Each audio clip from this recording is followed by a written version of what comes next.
Hello and welcome to the Spit Shit podcast. This is a podcast where we spit shit and talk about topics that are somewhat relevant.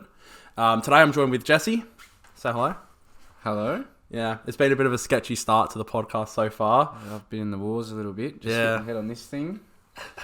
Had a few other issues on the way. We're all good though. We're all good. We're here. We've started. Yeah. Got an interesting episode today.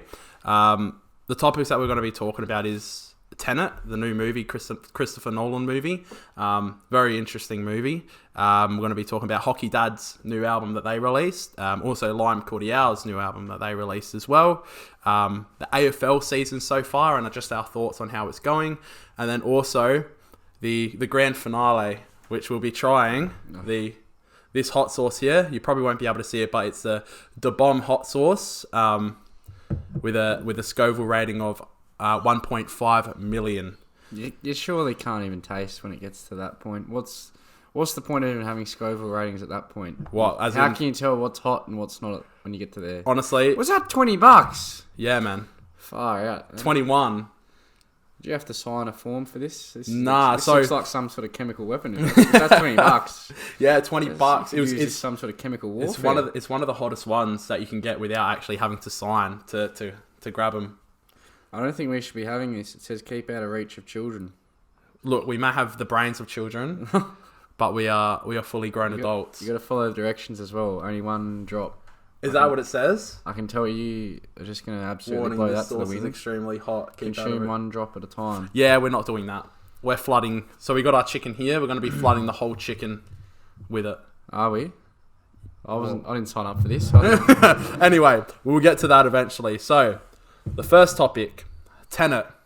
Mm-hmm. All right.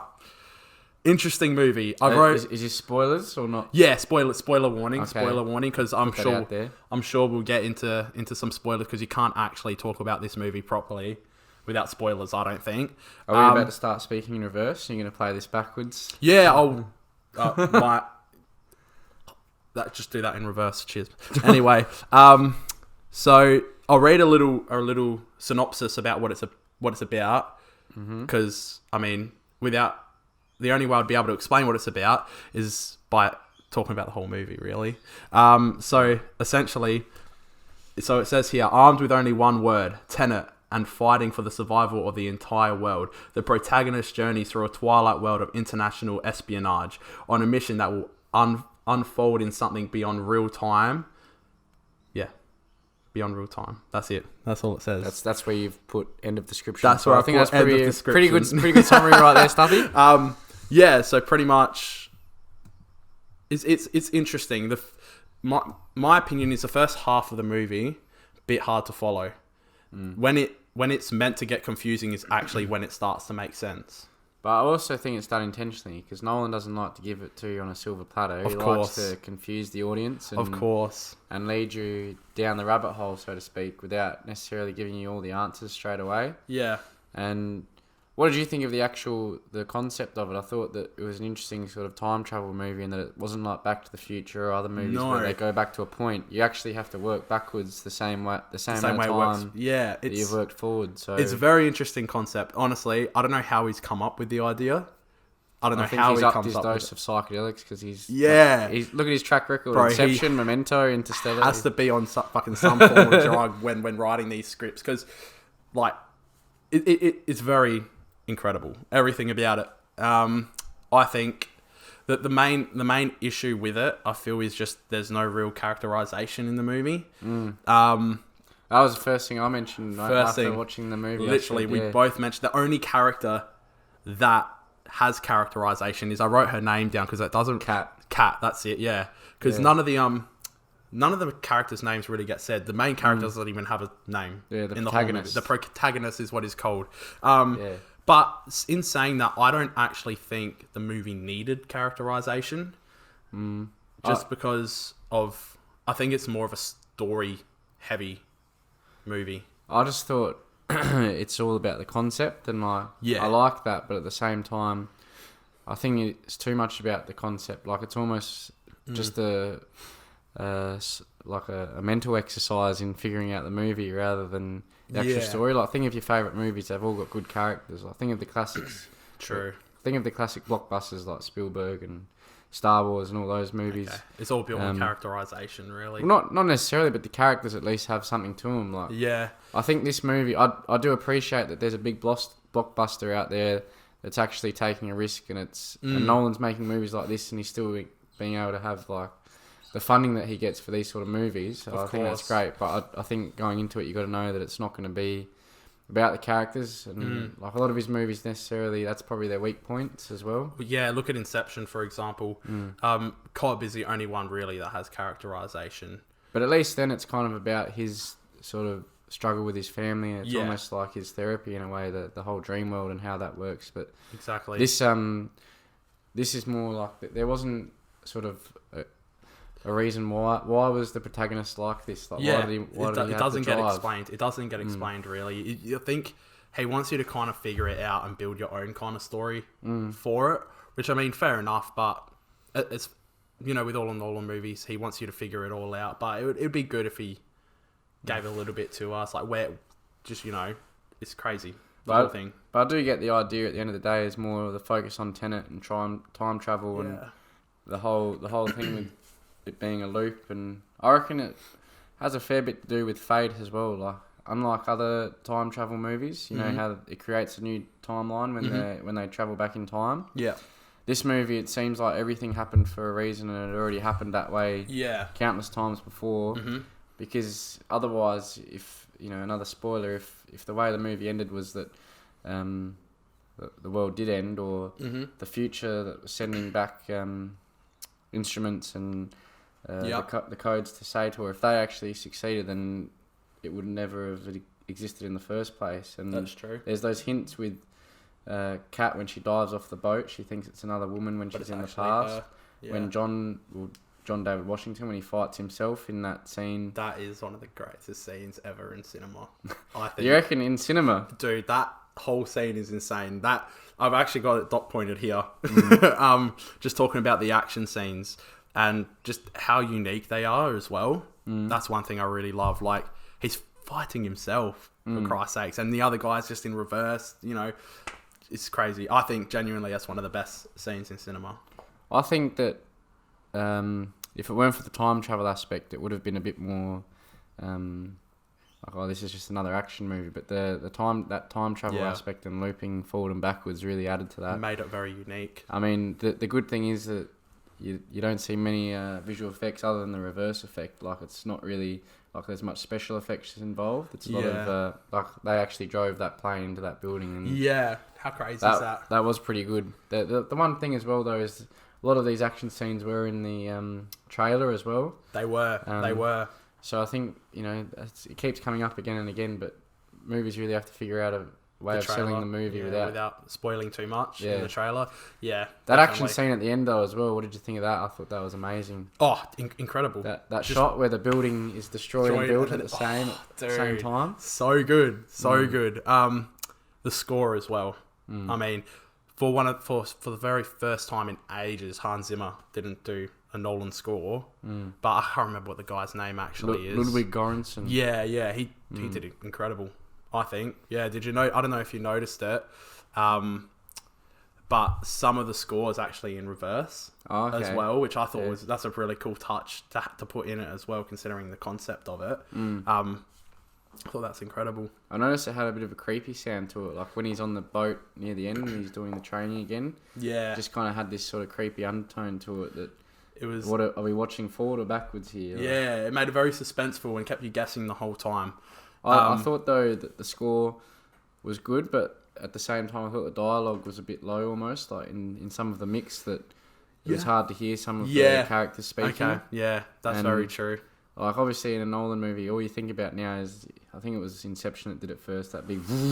Yeah, it was. Okay. Like, I work at the cinemas and you walk down to the staff room and the whole room's shaking because the speakers are that loud. Yeah, man.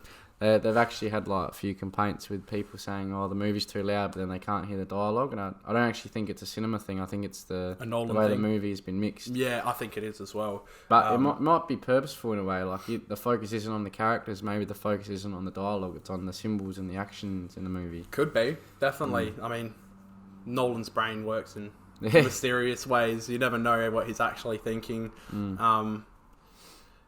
What do you think of the ending as well, of the movie? I was a bit confused. I definitely had to think about it a bit and read it a bit more. Yeah, on the way home, we were just talking about it for the whole time Jesse was dropping me home. We were just trying to figure out what happened, and it's crazy. You definitely need to watch it a couple times. Well, I think I saw a good meme about that Nolan's here to save cinema. By making a movie you have to watch 5 times. So even with all the social distancing and all that, might not break the opening weekend records, but I reckon they'll have a few customers coming back to watch it again a few times. Yeah, one of the guys at work actually was mentioning it to me that he's gone and seen it 3 times already. And has he understood it more the second or third time? Yeah. So he said he watched it the first time, got it, watched it the second time, picked up a bit more, and watched it the third time, and he reckons he's got it down packed as well. But I don't think you can ever have that movie completely down packed. It's that thing they call the temporal pincer. That's what really confused me when they're going back, but one team's going forward, one team's going backwards. It's so confusing. It's like Inception. There's like loops inside loops. Yeah, it is 100%. Now, if you had to rate it out of 5, what are you giving it? Out of 5? Yeah. I think still for the spectacle of it, like you said, some of the action scenes are great. And it was a really inventive way of doing a lot of the action as well.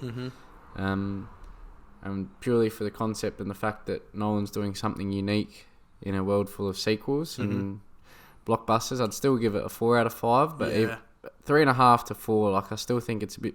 It's not his. I don't think it's his best film. Yeah. I think you said you were quite wrapped in it. Yeah, I changed it. I've changed my mind since then. I actually had to think about it. I've got 4.5 down here on my notes, but I'm changing it to a 4. I actually, when I sat down and had to think about it, I was like, it's definitely not my favourite. After the movie, I think I was just very excited about the whole confusion of it. I was like, this is great. Like, this is my favourite Nolan movie ever. But I definitely give it a 4 out of 5. Where would it sit for you in terms of Nolan films now? Personally, my favourite's Inception. Yeah. I think it's incredible. Then I'd put potentially Dark Knight. Yeah. Batman Begins. Batman Begins, really? Yeah, and then Tenet. Yeah. I think, yeah. Because I think it had a very similar feel to Memento for me, Tenet. Yeah, it did. It did. It was a lot more confusing in that way. I think it's still probably in the top half of his films. Yeah, This is probably one of the more flawed of his films. I think. Lot. Yeah, okay. It doesn't feel as cohesive, but then again, I definitely think it's one that not everyone's going to enjoy as well. Film is subjective at the end of the day. Yeah. You know, everyone is going to go into it and come out of it thinking different things as well. You know, I was talking to the family about it, and I was telling them the concept of it, and they were kind of just like, "That sounds like pure shit." Yeah. But because you can't really explain it, you know, without spoiling anything. It's ridiculous. It'd be interesting to see what the general moviegoer thinks of it. Like obviously, you know, we're talking to people who probably watch films a bit and know a bit about what to expect with Nolan. Like, I wonder what people think of this that don't really know much about Christopher Nolan and aren't interested in that sort of film, whether they'll think it's just trash or if they'll like it. I think, was it you that was saying, because you work at the cinema, obviously, you heard people coming out of it, just like general public, and saying that they enjoyed it? Yeah, there was a couple of people, I thought, you know, older people as well. I won't name names or shame, but, you know, they probably did get the seniors tickets. Saying, I really, really enjoyed it, but had no idea what was going on. So, I don't know, I think Nolan respects the viewer in that way, that he hopes that they probably will give it a second chance, or will think, okay, maybe the director had something more here and it's not wrapped up in a tiny little bow, which takes a bit of courage as well in Hollywood, I think. So yeah, I watched the Simpsons episode the other day, and that was the whole concept of it, actually. Was Mel Gibson made a movie. And of course he did. Yeah. And like the general public didn't really enjoy it too much, because it wasn't action based completely, and it wasn't like, it was more story based rather than guns flying around everywhere. Was that before he made his movies? Because he's done Passion of Christ and Apocalypto and stuff. Yeah, it was before. It was before. Did they predict that again as well? Simpsons predict everything. But yeah, so I give it a 4 out of 5. You yourself give it a 4 out of 5 as well. Yeah, cool. In between, if I can give it 3.75, that's where I'd put it. Like, you can definitely give it a 3.75. All right, sweet. So On to the next topic. I've got written down here. Talk about Hockey Dad's new album. Now, I really like this album. I think it's amazing. Top 2 of the year for me. Top 2. What's the other one in there? My favourite is Grime MC by JME. Right.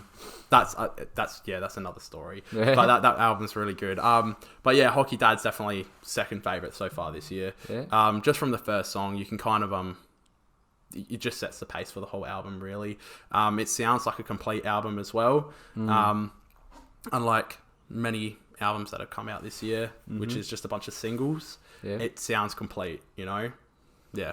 Yeah, we'll probably talk about that in the next album as well. That's been my strong feelings, but actually, I've got them written down on both notes, actually. But I can't remember what the songs are called, but they're like in the mid kind of range of the album, where they talk about essentially like alternate realities, and one side of it is where they just go to like a normal job and all that kind of stuff, and then the other side of it is how they're rock stars and doing like Australian wide tours, world tours and all that kind of stuff. I just think their lyrics have definitely improved as well from their last 2 albums, I think, as well. Do you have anything to say? Yeah, I really liked the album as well. I thought probably been a little bit disappointed in, if you're talking about Triple J artists, like some of the albums that have come out this year that had fairly high expectations. Like we'll discuss Lime Cordiales, but I was trying to think of other ones. I think maybe Spacey Jane might be another where I really enjoyed the singles, but the album didn't really feel like complete. It was. I haven't really listened to too much of Triple J. I've actually been really disappointed with it this year, to be honest with you. Oh, geez, throwing shade. Yeah. Look out when 3 viewers see this. Yeah, I know, right? They're all going to chop my head off. Yeah, if you just get one Twitter outrage, we're out there now. Yeah, I know, right? Sorry, guys. We'll be ready. We'll be popping. But yeah, I haven't really enjoyed Triple J too much this year. I don't know if it's just because I haven't listened too much of it because I haven't liked what I've listened. Also, probably not going to work as much because usually you put the radio on in the car, and this year's been different with all of that. So very true, very true. But yeah, like you were saying, it's one of those. It sounds complete. A lot of albums this year don't sound complete to me. I really like this album just because I reckon with each album they're progressing and growing as well. And they said in interviews, it's not like they go out and they say, "Oh yeah, we're gonna do this, this, and this," and set a goal that we're going to make this album better. It just kind of happens naturally. I thought this album just seemed like it was better produced. It's had a cleaner sound, like obviously still that garage sound, but seems like they're maturing in their sound as well. They mess with a bunch of different sounds as well in the album. It's got a very 90s feel to it. It does. It wasn't so much like their grungy kind of tone that they always have. I feel like some of the songs are a bit more lighthearted, and like the first song straight away off the beginning, how in this state, how just the wavy guitar sounds at the beginning, it's really cool. Yeah, I haven't listened too much to the lyrics, so that's not usually the thing I listen to with Hockey Dad anyway. But my favourite is Reno off that album. It's like the second to last one. Yep. And yeah, what you're saying, the lyrics seem to have stepped up a bit because this is a real sort of story song. And a lot of the other instruments are stripped back on it. I've noticed they did that a couple of times on this album as well. And it seems like they not that I've listened in depth to what they're actually saying, but it seems like they really want to tell a few stories on this album. They definitely instead do. Of just I'm going to come to your Sweet town, you'll release. See me around. I think it also is one that you can just continually return to, and it's not like you're going to get sick of it. Like I love Sweet definitely. Release and a couple of those other singles off that other album, but easy though. And also it's like you can't really read into them too much. Like you listen to the lyrics and that's about it. But and it's just like, this is pretty simple. But you listen to the songs on this album, I feel like there's a lot to unpack and there's a lot to go back to as well. From the first time I've listened to it, which only was about a couple of weeks ago. Actually, when I watched Tenet, was it last week? The next day, driving to work or to soccer, whatever it was, I actually put it on. That was the first time I've listened to it. Oh yeah. Since then, I've listened to it about 3 or 4 times. Yeah. Like I really, really enjoy it. Really good replay value, and something you can put on from start to finish. You don't feel like skipping a single track. Oh no way. Yeah. Which is my problem actually with we're not talking about it today, but Ocean Alley's album. I was going to ask you that as a big OG fan. How is that not in your top 2? Yes, I do like the album. Don't get me wrong. There are some songs on it that I'm not too massive on. And I do skip them if I do listen to the album. Well, that was the opposite with Hockey Dad. I felt like that album it felt like some of it was a little bit half cooked. Like maybe the record label was saying you got to get an album out, or they wanted to kind of keep the momentum off the Triple J Hottest 100 win. But I feel like they kind of almost seemed a bit rushed. Yeah. Or they just feel like, we know how to put a song together now, so these are the 5 steps. Whereas Hockey Dad feel like they're still having fun with it. Of course. But also, I was in an interview. They were saying that they had half of the album that they just done demos of, and they hired a lodge or something for a week. Is this Hockey Dad? Yeah, and they did half the songs in 30 minutes or less. So really, yeah, but they just said they had a lot of fun with it. Yeah, and so I just think that you can definitely tell they've had fun with it. Yeah, I think maybe with the Ocean Alley album, it was like they were trying to follow the formula too much, whereas Hockey Dad seemed like they were just having fun and they were making really good songs at the same time. So yeah, I definitely agree with that. I think they, especially Ocean Alley, after their Hottest 100 win, have had massive amounts of pressure on them as well, I guess you can say, in a way. And also a bit of hate. As soon as you start succeeding, people just want to doubt you and just frown upon you all the time. I don't hate the album. I definitely do like it. Don't get me wrong.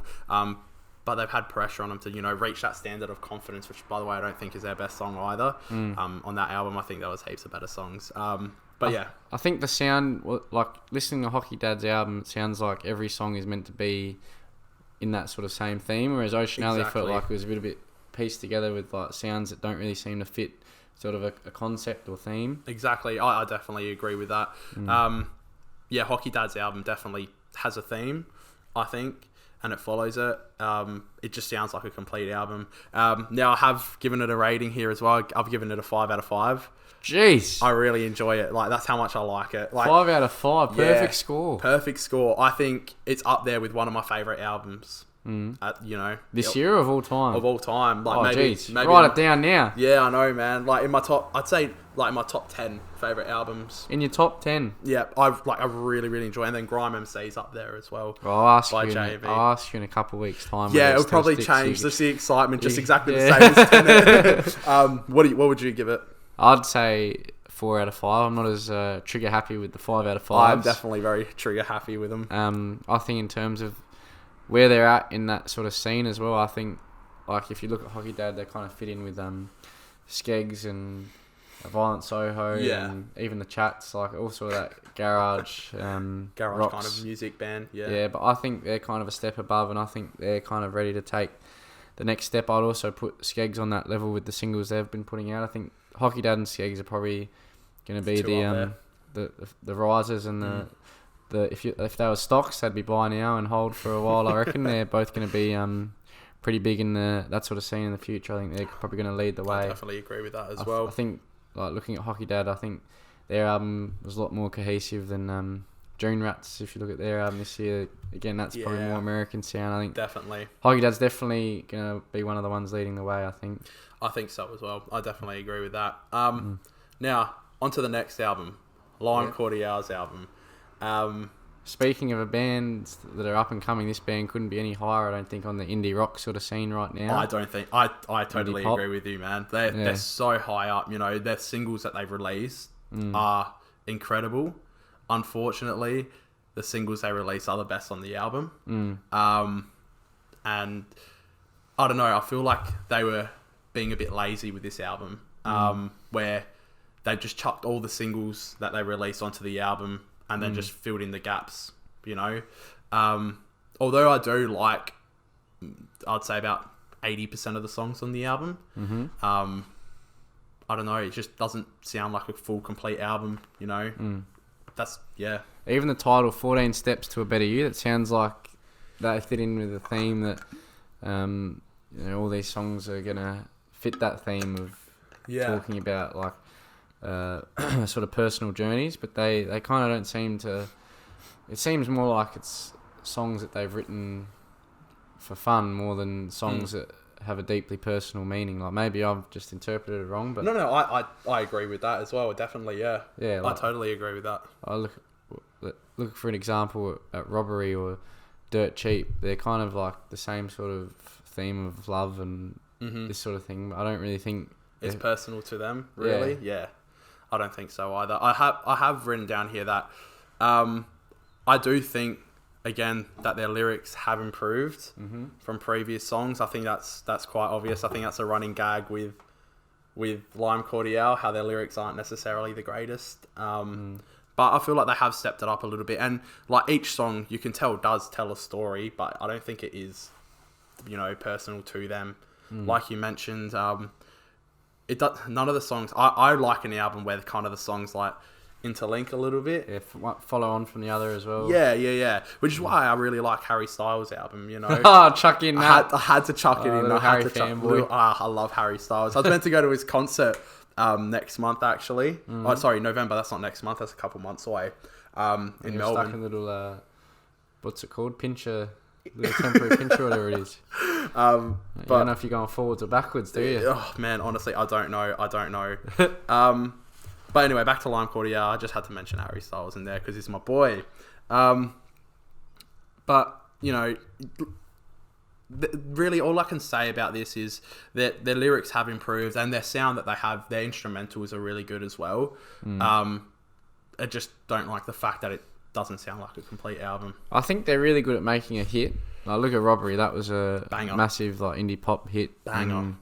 There's a fair few others on that album now that I've blanked, but like Dirt Cheap, Behaviour, Inappropriate Behaviour, Money. Yeah. They definitely know how to make a hit song, a banger that'll suit that Triple J audience as well. Definitely. But I think that this came out in 2020 and they've got singles on there from 2018. Late 2018. Yeah, almost 2017. Like Dirt Cheap, and there was one more before that. Following, what was it called? Following Fools, I think. That's from way back. I think like when a band's going all the way back to like 2.5 years ago to put on an album, I think it's kind of a bit cheap. Like lazy, like I said. I think it's a bit of inappropriate behaviour if you ask me. It's a little bit dirt cheap. I totally agree with 100%. Now, the score I have given it out of 5. I gave it a 3 out of 5. But I was even thinking about dropping it down to like a 2.5 out of 5. But what about the songs you do like, the singles? That's what kind of kept it up to a 3 for me. The singles are all really good, like Robbery, Inappropriate Behaviour, Dirt Cheap, Money. What's the other one called as well that they released? Only You. Is that it? I think that's the one. And then our own. Yeah. See, it's all melding together for me now. I do like the I'm getting the album up now because I can't actually remember all the titles and stuff like that. If this is going to work for me, I do like the one on it after Money. I can't remember what it's called now though. I'll get it up for us right now. Will you? I will. Yeah. Will you? A little bit of an what's the word? Intermittent. Anyway, you need a little elevator music. Yeah. Screw Loose. I do like Screw Loose. Yeah, I think that's a good tune. It alright. The reason why it reminds me of old school Sticky Fingers. Sounds a bit like Bootleg Rascal to me. I think that's why it hits home a little bit to me because I really love Bootleg Rascal. It's one of my favourites by them. I meant the band Bootleg. I see there's too many bands. Dude, Sticky Fingers literally got a song called Bootleg Rascal. Yeah, I know, yeah. And then there's a band. And they're mates, by the way. I don't know if you knew that. What, Bootleg Rascal and Sticky Fingers. I saw them on Sticky Fingers Instagram once. If I was Sticky Fingers, I'd be asking Bootleg a few questions because they seem to have taken a fair bit of the style. Yeah, literally. Addicted to Sunshine. That was a... Did you enjoy that song? Nah, see, again, I liked the earlier singles. The earlier ones that came this year, I wasn't as big a fan on. Really? Yeah, okay. I liked On Our Own, but I just thought that they hit something and they found it, but then they, I don't know, kind of tapered off again. I thought, to me, it kind of... to be fair, I haven't given it enough listens. I think I've given it 2 or 3 proper listens because I know that I've heard 8 of the 14 songs already. And that's the thing, like, it's not a re-listenable album because I've listened to 60% of the songs. Yeah, to the death as To well. the death as well, you know? And I don't know, I just thought the other songs kind of melded all into one. None of them really stood out to me. I was a bit disappointed. I just think, I don't know, it might have been pressure from the label saying, oh, you haven't put out an album, this song, you better put one out. Yep. Or it could have been that maybe, like, I think one of the big things these days is artists release singles because they want to get it on playlists on Spotify to get the streaming numbers up, and they want to. Some artists even want to find a TikTok song. I don't think they'll go for a TikTok song, but I think that they're no KSI. All of his songs are TikTok famous. Oh no, that's not bringing him up. But I just think that they liked the success of the singles and they were doing really well with singles, but like I thought. They kind of need to put an album out if they're putting out this many songs, but at the same time, I would just prefer really good singles if they're just going to put out songs, you know? Songs that and only songs that they've released over that time. Like the singles never really had B-sides or anything, and to be releasing songs from 2.5 years ago on an album, I don't know. I think it's clinging to like what they already know is going to be successful. Yeah, definitely, I agree with that. If you were to give it a score out of 5, what are you giving it?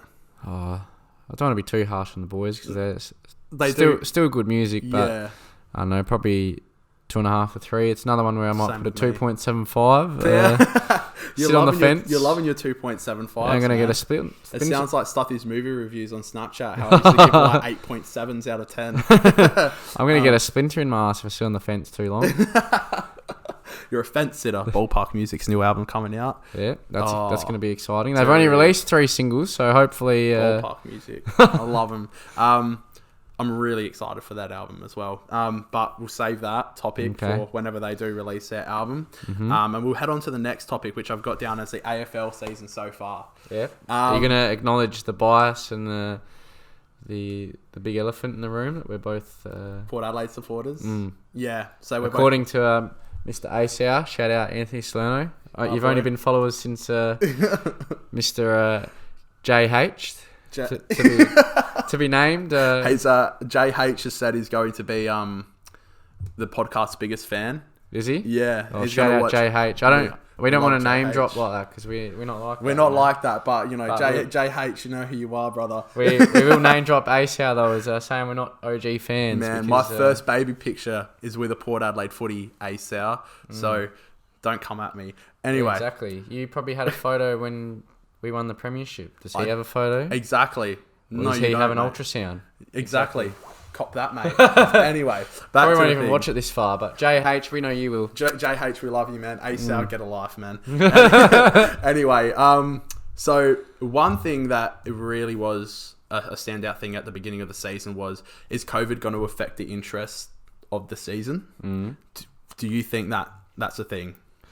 For me, like just looking at sport in general, that COVID has, but actually for the NBA, like I've lost focus on that because of how long it was paused for, and I've actually focused on footy a bit more. Yeah. I don't know if it's just because it's closer, like the proximity aspect, but definitely for me, I've been focusing more on footy, especially because I love my boxing, you know, and my my soccer as well. Obviously, it's off season for soccer at the moment, but footy was always on, and I was really, really into it at that point. And there's been no boxing. Literally, the first fight was like last week, and it was no one big. No one big's going to fight yet, I don't think. Because I have spoken to some people about it, and they've definitely said that COVID has affected their viewing on it. What they don't like? They don't watch it. They don't watch it too much. Why is that? They just said because. You know, it may have changed now, but at the time when I had the conversation with them was because there was no crowd or anything like that. That was early on. I think that's was one of the very early on. Beauty of it is that you can hear the big hits. But we can actually have crowds now, like one of the only places in the world. Definitely, yeah. We're talking about it. How do you feel about the grand final being played in Brisbane? I don't really get the uproar. Like I see why they've done it because it's kind of the sentimental aspect that Queensland opened up first. So I feel like that's fair enough. And if you look beneath the surface, they've always wanted to host one. No, they've always wanted Queensland and New South Wales to have a greater expansion of AFL. Like they want more people in Queensland and New South Wales to be interested in it. And I think having it up there, especially if Brisbane make a grand final or get close to it. And I definitely think they could. Will definitely increase interest as well. So I think that's what they've done. I think they said SA was going to be the backup if the situation changes. They did say that. And I think obviously it probably makes more sense to put it in Perth or Adelaide, seeing as they're footy states and probably going to be more local interest. But at the same time, you do have to give credit the fact that Queensland opened up the border to Victorian teams, and it didn't seem like anywhere else was going to do that. I definitely agree with that as well. But one concern is that Queensland weather at that time of year might not be the best footy, so you might expect some wet weather finals. It might be interesting to see because you never really have wet weather finals. No, well, it's coming into spring in Melbourne, so I do think it's a bit dodgy that Melbourne always seem to. Well, they've got the contract. But for 100 years, wasn't it, or something? Yeah, but it's never really been considered to have it elsewhere. And if you look at other major sports, like the NBA, it's always the home of wherever the team that's playing. Like they swap and they've got a series. And then the NFL, like the Super Bowl, is always decided way in advance. But it's often a neutral ground. I don't think it should be a neutral ground, but I think what makes the most sense is the team that finishes highest on the ladder during the season. Whoever gets the grand final, like whether that's 4th versus 7th, the 4th should still be the one to get the home final. And I agree with that. I don't know why it's not done like that. Obviously, because of the contract and stuff like that. And also the money. You can fit 99,000 people in the MCG. You can only fit 50 to 60,000 in the other stadiums. Very true, very true. What have you thought of the season in general? I do have to say... This season has been the most footy I've watched. Definitely. Yeah. I like the festival of footy where they're actually doing it. Man. It just reminds me of other sports like NBA. Yeah. Like the Premier League as well, or like soccer in general. How they've got like 4 games in a week because they've got like their Champions League, they've got their their league, their cups, and there's like 3-4 games a week. I think it's probably been hard for the players, obviously, but I think that the people at home probably really appreciate it because sport is something familiar and footy is something familiar, and for me it's like. You get that feeling, the footy's on tonight, that's good. Like, I'll definitely watch a bit of it, and if it's a good game, I'll watch the whole thing. And I think that's definitely helped people get through what has been a pretty tough time. Like, 100%. Imagine in Melbourne, the home of footy. They're all stuck inside, man. Yeah, so I think they're really appreciating this footy frenzy at the moment. I think so as well. Now, I want to bring this up with another Port supporter. Have you heard about all the things about Port Adelaide not being able to beat a top 5 side? And that's the worries about them getting into the finals and whatnot, how they're not actually going to be able to progress because they haven't beaten a top 5 side so far. I suppose when they have beaten a side, the side hasn't been up. Like, look at West Coast. Yep. And Richmond. Yeah. So we have beaten teams that are up there. But the 3 teams we've lost to have been Saints. Brisbane, Saints and Geelong. Yeah. I think that we've probably been holding our cards a little bit close to our chest in some of those games. Like, I think so as well. Hawkins had an island when we played against him, but I think if it was to come up in finals, it would probably be a different structure. And I agree. That's why I've written here, absolute rubbish. Just because it's fucking rubbish, man. Because obviously I think Ken has got a plan going into those games, Because imagine we play our full heart out, in those games. And come to the final, they know exactly what we're going to do. I don't know. I think there's a bigger picture because we've guaranteed finals now. I just think in those games, Ken's like there's a bigger picture. What do you think as well?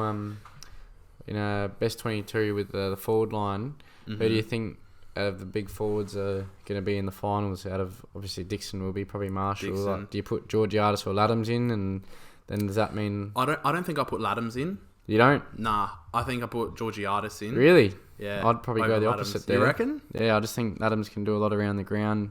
He's got a bit of a Brodie Grundy sort of... feel about him? In the way that he can move around the ground. And obviously he's not at Brodie Grundy's level yet, but I think that... how old is he? 22? Something like that? Yeah, but I think that he gives you an option forward, and obviously it gives Lysett a bit of a break in the ruck as well. True.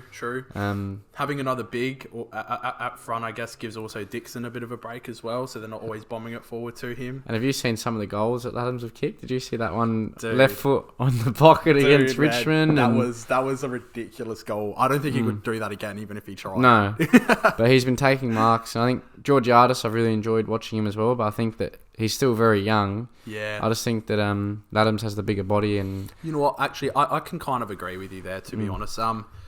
Because if you think about all the youngs that we do have in our team, if we...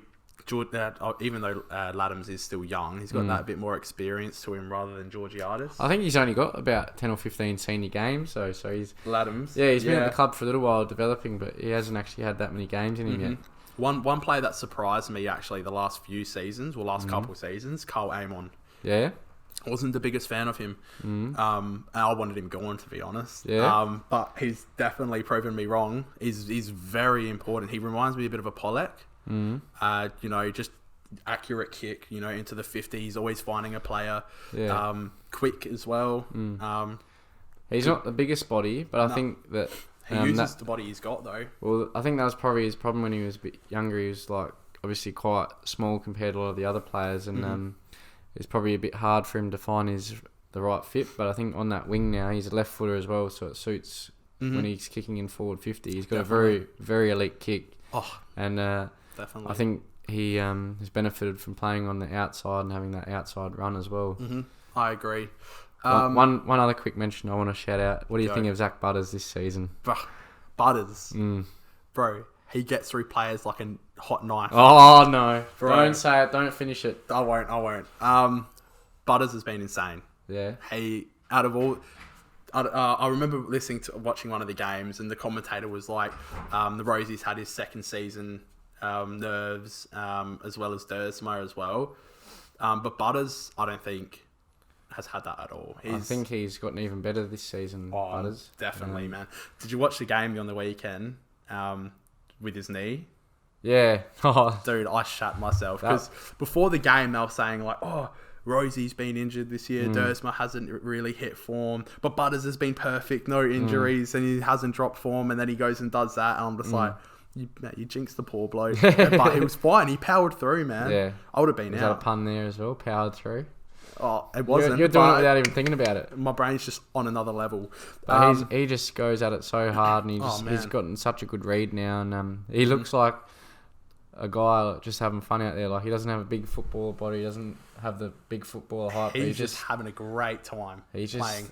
The flash out there. He just 100%. Runs hard at it. And he's having fun. That goal with Lysets tapped down, and he just against sprints Hawthorn through the pack.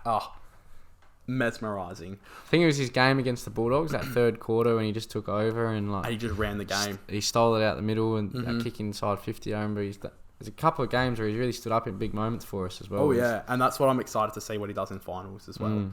Definitely that X factor. Definitely. Now the last thing I want to talk about on this topic, and before we do end the podcast on our hot sauce chicken, is how the season, how most of the games, well, not most of them, probably say about 60% of them have been very low scoring. Why do you think that is? I think part of it is that it's 16-minute quarters instead of 20. Like, obviously, that's going to play a part. I think as well that it's just becoming more and more about a system rather than individual players. So it's all about zone defense now and about forward pressure. And there's stats that show the marks inside 50 have gone down and scores from inside 50 have gone down. Teams are better at defending, and they're like happy to give away kicks where it's on the boundary and it's tough angles. But they seem to clog up that centre really well. So I don't know, it's going to be interesting in a couple of years' time whether they consider any rule changes for that or whether they do a more netball style. I'm not really sure. But like on the other hand, I don't mind it.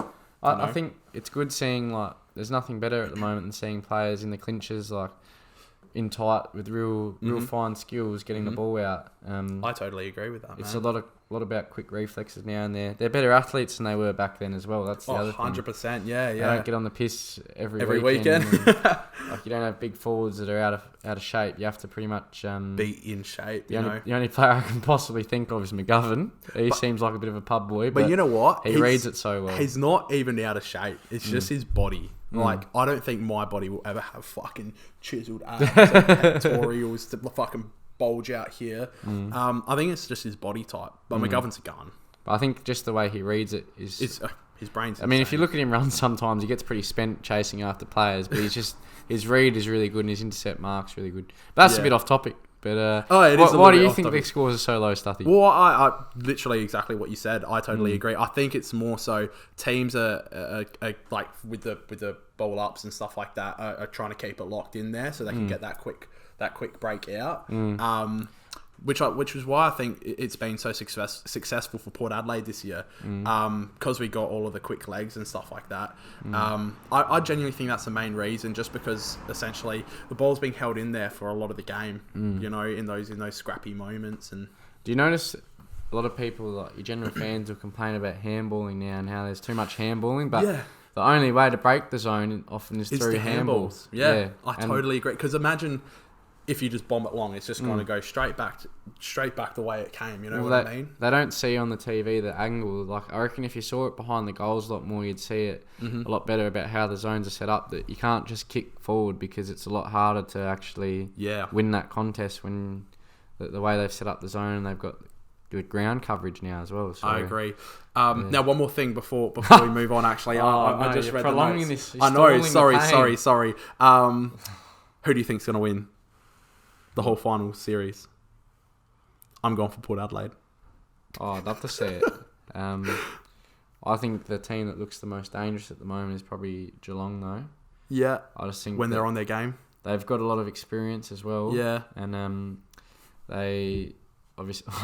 I'm prepping it. I'm getting it ready. You keep talking. I just think that they've been in situations before where it's obviously been pretty challenging for them, and they've been to a fair few preliminary finals in recent years as well. I think people kind of just forget about how successful they've been over the last decade, even though they haven't always won premierships. Yeah, they've always been there. So, all right, Jesse, are we going to do this hot sauce, are we? Now, before I put it on, smell this. Smell how spicy it is.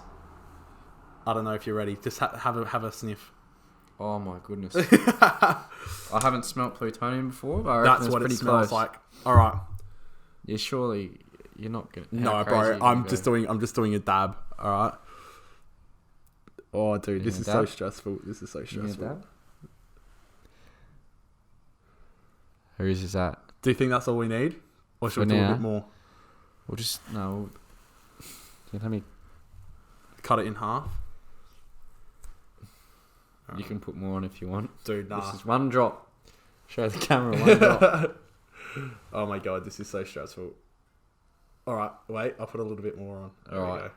You're crazy, man. You seem to think this is going to be a walk in the park. Dude, I do not think that at all. But this is, I don't know if I mentioned it, but 1.5 million Scoville units. Can you just quickly get up on your tablet there? Just what, like, the normal...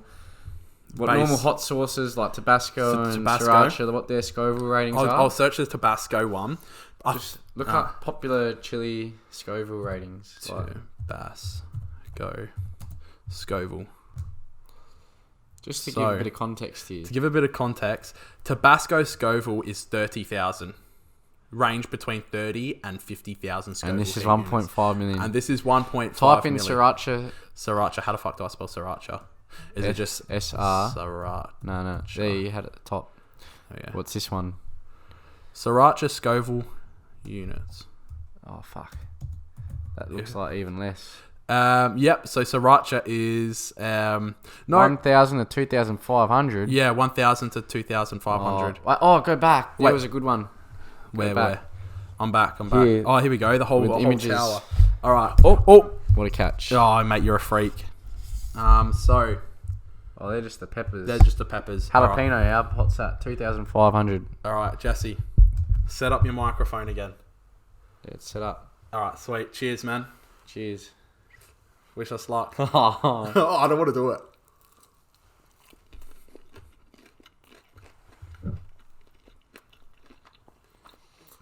Habanero. All right. Oh. Is your face tingling? I can feel it. A little bit. See, at the moment, I'm like, this isn't too bad. I reckon I'm waiting for it. I'm waiting for it to kick. It's definitely kicking for me. I'm getting goosebumps all over. Yeah. Oh. See, the worst part is like at the start, you're like, this is actually not too bad. I reckon I could handle this. Yeah. This is good shit. It's burning my tongue. And then it slowly sneaks up on you.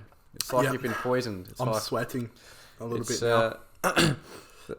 Yeah, that's when you start doing. That's when it's That's when it really starts hitting you. Eat that chicken. It helps a little bit. That's actually not too bad. Yeah, I thought it was going to be worse, to be honest. I can feel it, and it's like burning my tongue. Maybe we didn't try enough. Seeing as we're handling it, why don't we up the ante a little bit? I agree. Let's do it. How much drops do you reckon? 3. All right. Let's go. Oh, here we go.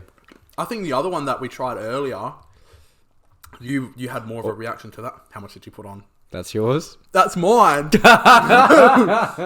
okay. Oh my god. This man's trying to kill me. Look at this. I don't know if you can see that. He put so much on.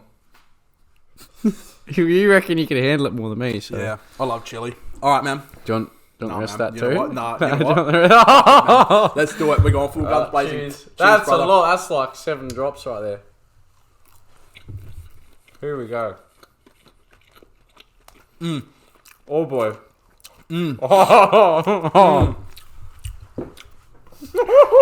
That, My face.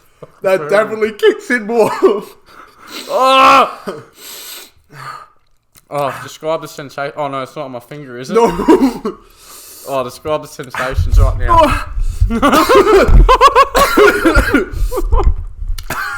No, not yet. What are you feeling? Don't have the milk yet. I'm burning. Now, come on, a bit more vivid description stuffy. It tastes nice. Does it? I think so. What? No, you can't bitch out with the milk yet. Oh, I've never seen someone's eyebrows sweat. It's your eyebrows are sweating. Bro, that's hectic. No, your eyebrows are above your eyes, not your forehead. Like Your eyebrows are like, fuck. I reckon your moustache is crying right now. How is this not affecting you as much? It is. I just was enjoying watching you so much, but I'm actually fucking dying inside. Oh, I am crying a bit. Are you? Oh, fuck, the afterburn.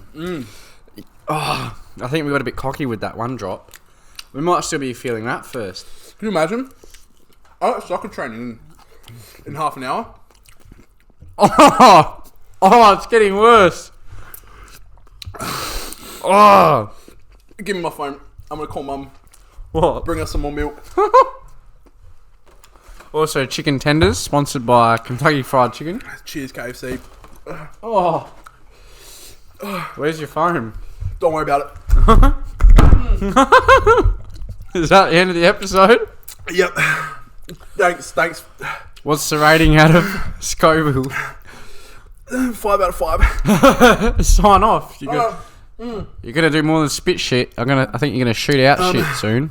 We got more episodes of Spit Shit coming soon. Hopefully next week. Get Josh on. Get Josh to try the hot sauce. Next week we're spat everywhere. We're trying to get my boy Josh on. We've got some more hot sauce coming every episode.